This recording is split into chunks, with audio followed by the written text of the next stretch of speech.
Let's see something there. Come on in.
Come on in, guys. How's everybody day so far?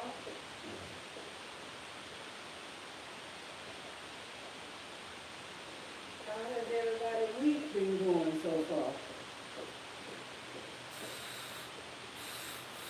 We already half of the week down. 2 more weeks to go after this week. And I can start moving to my new apartment. We will still be here, of course. But when I moved to McDonough in June of last year, I've been staying at a hotel. I've been staying at the Baymont. Free breakfast, swimming pool, three good stars. But I always knew God was going to put me in an apartment. And if the Lord is willing, only if He is willing, because if it's not Him, I don't want it. Bad as I want me another good spot. If it's His will, I will be moving in 2 weeks. I'm already starting to box up everything because really all I have to do is take my clothes and stuff. Clothes, shoes, bags, jewelry, because it's going to be furnished. And even if I need a picture or two, or the knickknacks to put in the end, we have furniture and storage. We have furniture and things in other places where I can kind of put in the fillers. I got some fillers for my food cabinets already. And by fillers, I mean when I do go grocery shopping, those little extra rices and stuff, beans and stuff I got in the bag and all that, I'm going to take that with me to fill in what I don't have in my food pantry. But basically, all I have to do is take my clothes, shoes, jewelry, belts, hats, things like that. Because like I said, everything else is free. So that's how we're gonna do that. My son is off to college. He is at North Texas University in Denton, Texas, which is right next to Dallas. So a lot of people just say Dallas, Texas, because it's like, for instance, this is Warner Robins. Well, this is technically Bonaire where I'm at. Warner Robins is right there. That's how Denton and Dallas is at my son's school. And I know that you know that when we get through it. But yeah, when my son got to college,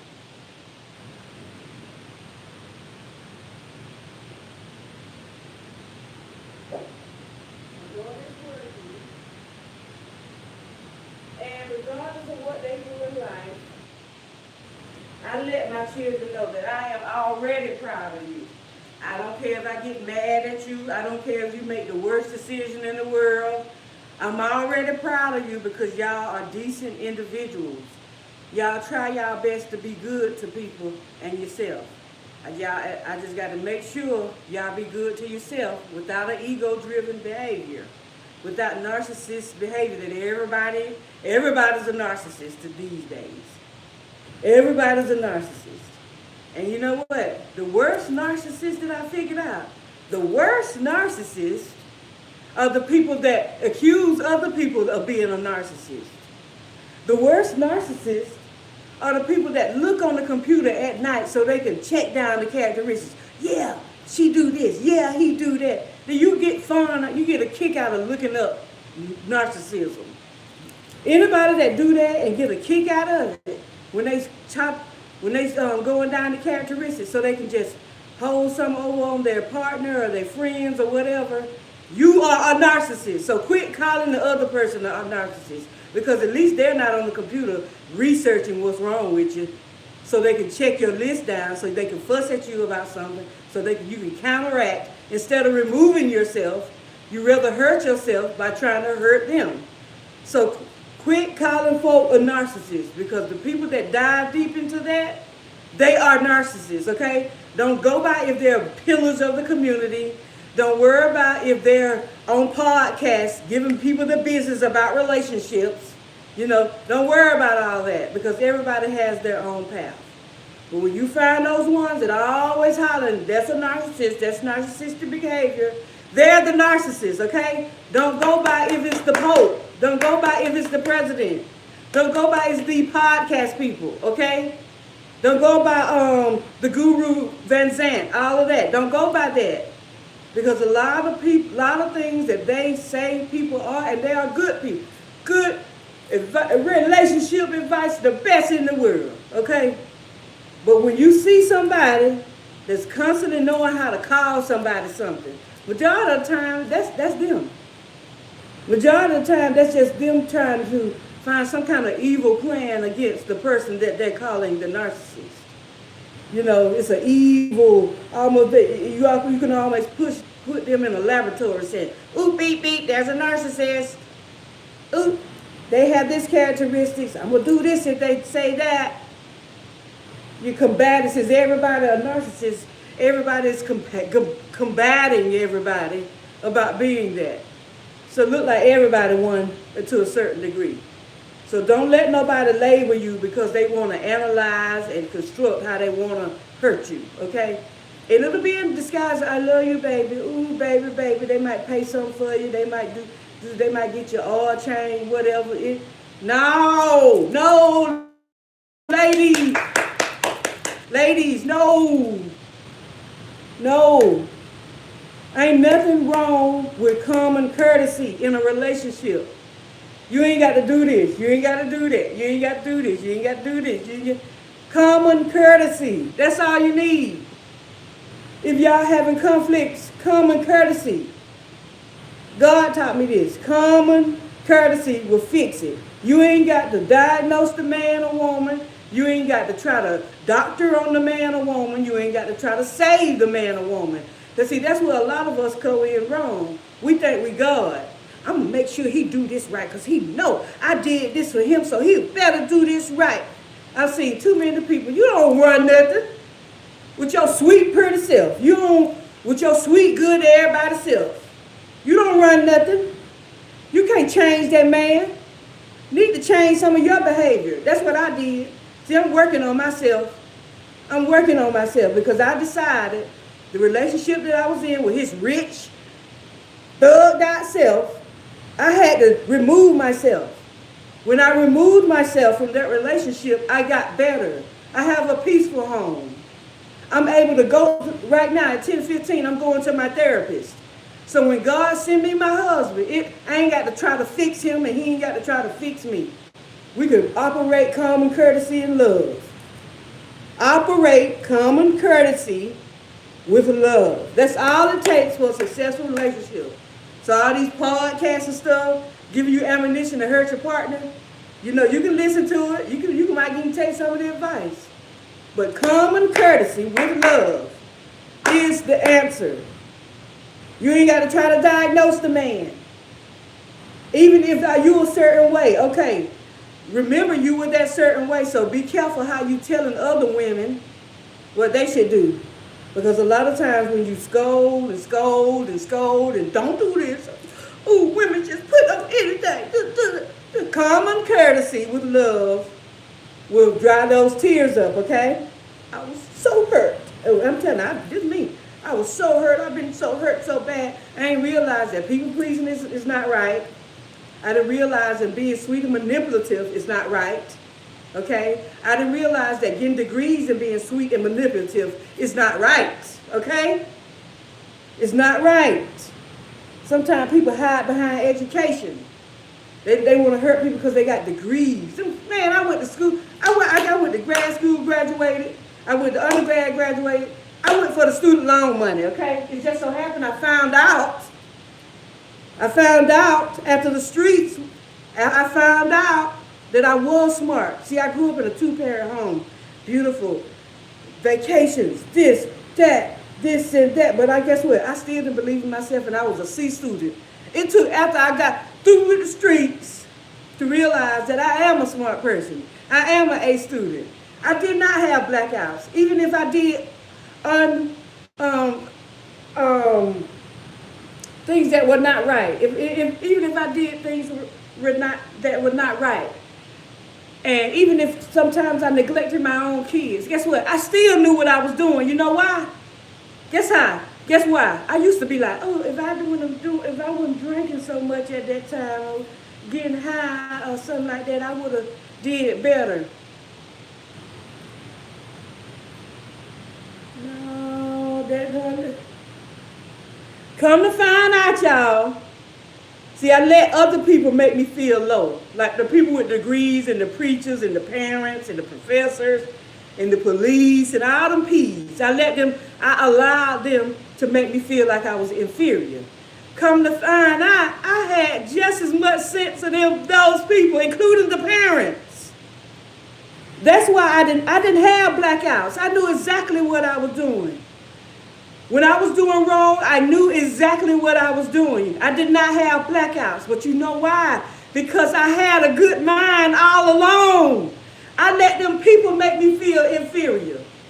I was an A student all the while. It's just that I didn't know how to believe in myself because I was around controlling people. It is what it is. Everybody that know what I'm talking about, sue me. Sue me. Because I remember everything that I knew in this world about family, everything, this, that, I know it was God's plans. Everything I knew though prior to now earned me a good hard seat in rehab, okay? So everything that I know, I'm revising, including the so-called cultural nuances and all that. Don't stay in the family, all that dumb stuff, hiding the fact that I had troubles. You see, I don't want my kids to get grown and realize that I ain't no beautiful, perfect angel. I don't want them to think that I can't do no wrong. I want them to, I showed them mistakes that I made. They lived through it. We survived it. So now they're equipped when they leave off around me. They don't have to jump into this world naive, not realizing people don't care nothing about you, and get every lesson in my life I learned the hard way.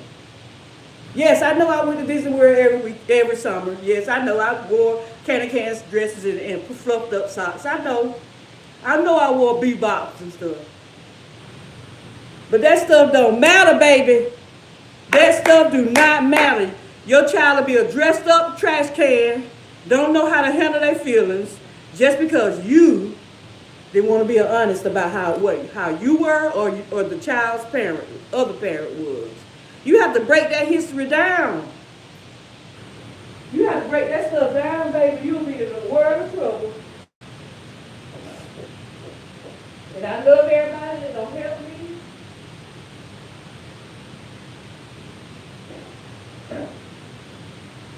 Thank you for helping me, everybody. And I don't care if a person gave me $10 million yesterday. I don't owe them a thing, because if it weren't for Christ, nothing would happen. Don't never let a human being, just because they don't help you for 20 or 30 years or something, it make you want to just give them $300,000 and say, here your money back. Here your money back. I'm 51 now, I think you spent about $300,000 on me. Here your money back. Now what you got to say? Because see, that's what's finna happen right now. Believe it or not, that's what's finna happen. All this debt folk been in, had to buy stuff for their kids, financially illiterate, all of that's over with for this part of the Roberts family. Okay? We're not finna be financially illiterate no more. We're not gonna be the ones driving a Mercedes that we can't afford. We're not gonna be in a house that we can't afford. Okay? We don't want to turn in no cards. We don't want to have to move. We want to be financially literate. I am financially literate now because of my friend John Jackson III, a.k.a. Liberal. Without knowing, he taught me how to handle finances. And that's why Cedric is so good in finances. Arthur Rump, you showed Cedric how to make the money. You just didn't know Chip told him what to do with it. Liberal topped it off and showed him what to do with it. So I'm going to give Arthur Rump, John Jackson, I give y'all credit for Cedric being as financially literate as he is. Because Art taught him how to make the money, and Liberal taught him how to be wise with the money. Get property, get things, pay cash, don't have a credit card, cut the credit card. See, we learned all that from Liberal. That's what we learned all that from. Some people get mad when we tell you that, but no, we did not learn our financial literacy from people who buy stuff they can't afford, want to be more than they are, having to move, having to turn in cars and stuff. And guess what? These people ain't even on drugs or nothing. But let a person on drugs just happen to, oh, they the talk of the town. Ooh, do you know they got their car took? They ain't talking about what the deacon car got took.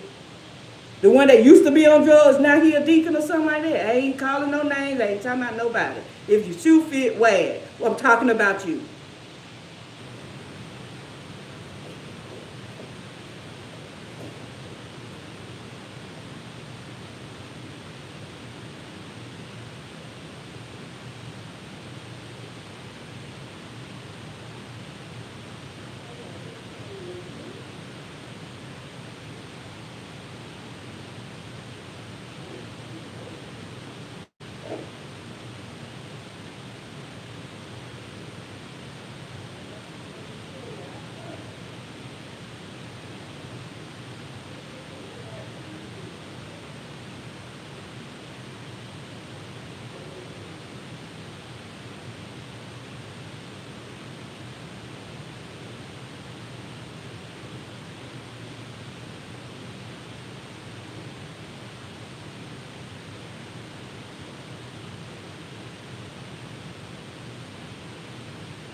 All right, guys. I want to thank y'all for tuning in to this first morning live.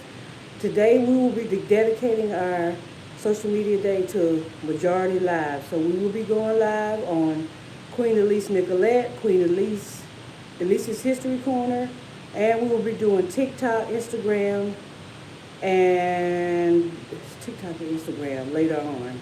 So I will see you in the next one. Bye.